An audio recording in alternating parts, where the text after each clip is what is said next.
nesses 10 anos, entre 2004 e 2014, a gente observou essa alta do dólar. Você acha que é possível a gente observar isso daqui para frente? Se a China fizer o que fez, sim. Eu acho Mas que a China Índia? não faz. A Índia não pode ser um substituto, não. digamos... Em termos de importação de matéria-prima, não. Por quê? Porque a Índia é uma zona, já começa por aí, né? As pessoas falam da Índia porque tem muita gente, primeiro que é muito espalhado, são mais de 20 dialetos lá, os centros que já são desenvolvidos não tem mais muito o que fazer. Eu falo para as pessoas, você quer investir em emergente, investe ou dentro da base neutra, que ele vai fazer a rotação para você, ou num ETF de emergente. Não tenta adivinhar, não, agora eu vou na Índia, porque todo mundo foi na China.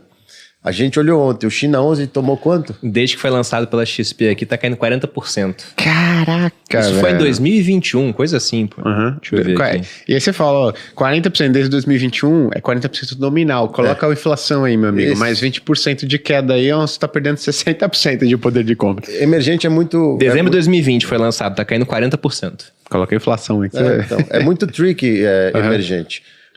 O gringo, eu tive muita sorte porque minha carreira foi pautada em cima do gringo investindo em juros e moeda aqui no Brasil. Eu fiz bolsa só no final da minha jornada no mercado. O gringo é tático. Pô, olhou, tem prêmio, vamos. Prêmio secou, sai. A gente não, a gente compra e abraça. E quer morrer junto. E na esperança a próxima janela de 10 anos pode ser... Só que olhem as características de 2003 para 2014. E lembrando que no meio do caminho, em 2008, a gente teve a pior crise da história do mundo, onde os Estados Unidos foi a zero, né? Mercado financeiro, mercado imobiliário, os Estados Unidos foi a zero. Então o dinheiro fugiu de lá também. Juro zero e tudo mais. Se olhava para o Brasil naquela época, ali a gente começou a cortar a Selic. Acho que a Selic chegou a 8. E logo em seguida deu o jump lá para 14, 15. Se a gente tiver uma Selic de 14, 15, pode ajudar. Só que daí o que vai ser do Brasil com uma Selic de 14, 15? Entendeu? É engraçado você ter colocado esse ponto da Índia, cara. Porque é difícil você ter opiniões bem parrudas sobre a Índia, né? Porque a Índia, quem que você conhece que o cara foi lá na Índia, visitou, conversou. E a gente trouxe o CEO da Taurus aqui, o CEO da Taurus e o CFO da Taurus. Eles fizeram uma joint venture com uma empresa indiana, né, para produção e fabricação de alguns armamentos lá. Enfim, a polícia, o exército indiano vai fazer uma troca lá de armamentos novos. E aí o cara falou, cara, sabe qual que é o grande problema na Índia? Ele falou, cara, a Índia, por incrível que pareça, ela tem uma burocracia maior do que a brasileira. Ele falou, isso as pessoas não sabem. Então a galera acha que, cara, é emergente, tá crescendo, vou fazer um comparativo com a China. Não. Cara, esquece. Ele falou assim, é a China com uma burocracia, em termos de, lá atrás, em termos de crescimento populacional, ele falou, mas a burocracia é maior do que a brasileira, então você desatar nó, você ter um potencial de crescimento, de empresa lá, é complicado. Mas mesmo assim é engraçado, porque a bolsa da Índia tá indo bem, né? Talvez pelo... Mas ela herdou muito desse fluxo de emergente que sumiu de China, de Rússia e não veio para o Brasil. E tá saindo do México agora, né? Que o México conseguiu teve a capacidade de dar um passo pior do que onde já estava. Ele se sustenta no vizinho rico, agora elegeu a senhora lá, que a primeira coisa que ela está fazendo é uma reforma no judiciário. Que é tudo que o investidor olha e fala, opa, peraí, como assim? Você vai mudar todas as leis agora? Não ajuda também, né? Sim. Cara, uma coisa que eu acho que joga muito, sempre que o pessoal me pergunta, quanto você acha que vai estar o dólar daqui a tanto tempo? Eu falo, olha, vai estar mais alto porque a inflação no Brasil, o diferencial de inflação joga... Mais alta do que lá. Se a inflação aqui for mais alta, né, o normal é o dólar ir subindo com relação ao real. E aí eu queria fazer uma pergunta para vocês, porque a meta de inflação no Brasil, ela é de 3% ao ano. Né? Só que, você vai olhar a expectativa do Focus para os próximos anos é de 3,70, 3,5 para 2026. Então, queria fazer uma pergunta para depois a gente entrar nesse aspecto da inflação dos Estados Unidos e tentar entender esse movimento. Mas qual que é o grau de confiança que vocês têm de que a inflação no Brasil, ela vai ficar ao redor da meta de 3% ao ano, que ela inclusive não foi... O Fábio já está dando risada aqui. Ela não foi definida há muito tempo. O CMN, né, que é o Conselho Monetário Nacional, definiu há pouco tempo que ela vai continuar por 3% aí. Não, eu dou risada, Gui. Eu queria ter essa coisa, o Bruno falasse para mim, a sua meta é 10, mas você pode entregar 6 ou 14. A meta é 3 e pode ficar 1,5 para qualquer lado, a gente já ancora na banda de cima. Sim. Acho que o Fox está rodando a 4 para final desse ano. Só com o Ilan que a gente usou a banda de baixo de meta de inflação. Exato. Não usamos mais. Então, eu já não entendo isso. A gente vai diminuindo a meta, mas a banda continua assim. Pô, você tem uma banda de 50% para errar, que já dá margem. Político não pode ter muita margem. Tinha que ser assim, 3, 2,5, 3,5. Pô, você tem 15% aí, já está suficiente. É muito difícil, porque a moeda é inflacionária.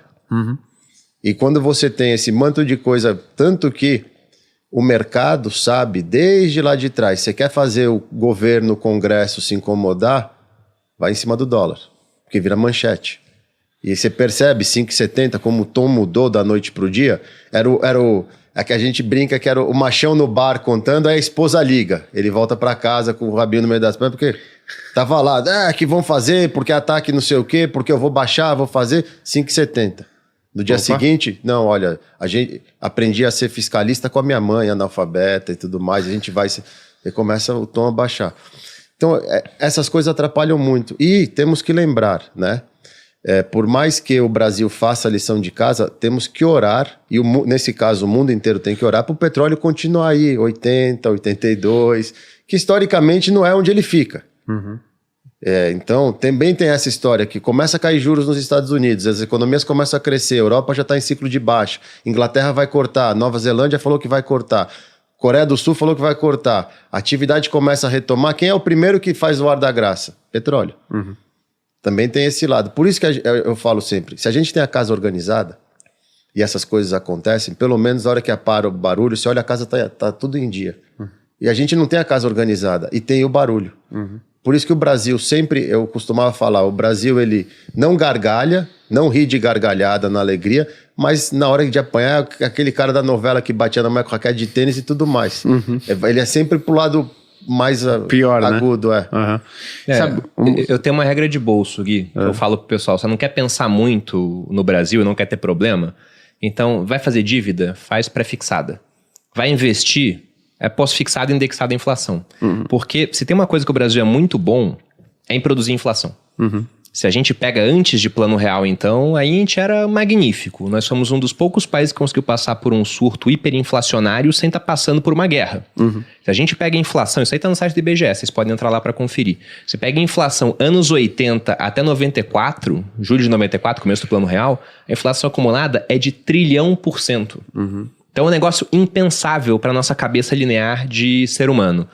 E eu acho sempre muito curioso, porque no Foco você vê as expectativas de inflação, mas você entra no Tesouro para ver a inflação implícita, cara... 5,80, 5,90... Exato, tá em quase 6%, né? Então por que tem essa diferença toda entre o pessoal que dá opinião e o pessoal que tá colocando dinheiro nos títulos?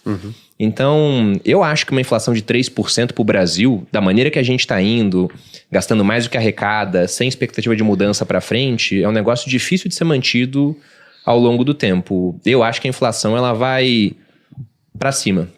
Tanto que eu sempre falo pro pessoal que faz o viver de renda, né? O cara fala, escolha um prefixado ou indexado à inflação. Você tem que desconfiar da inflação implícita.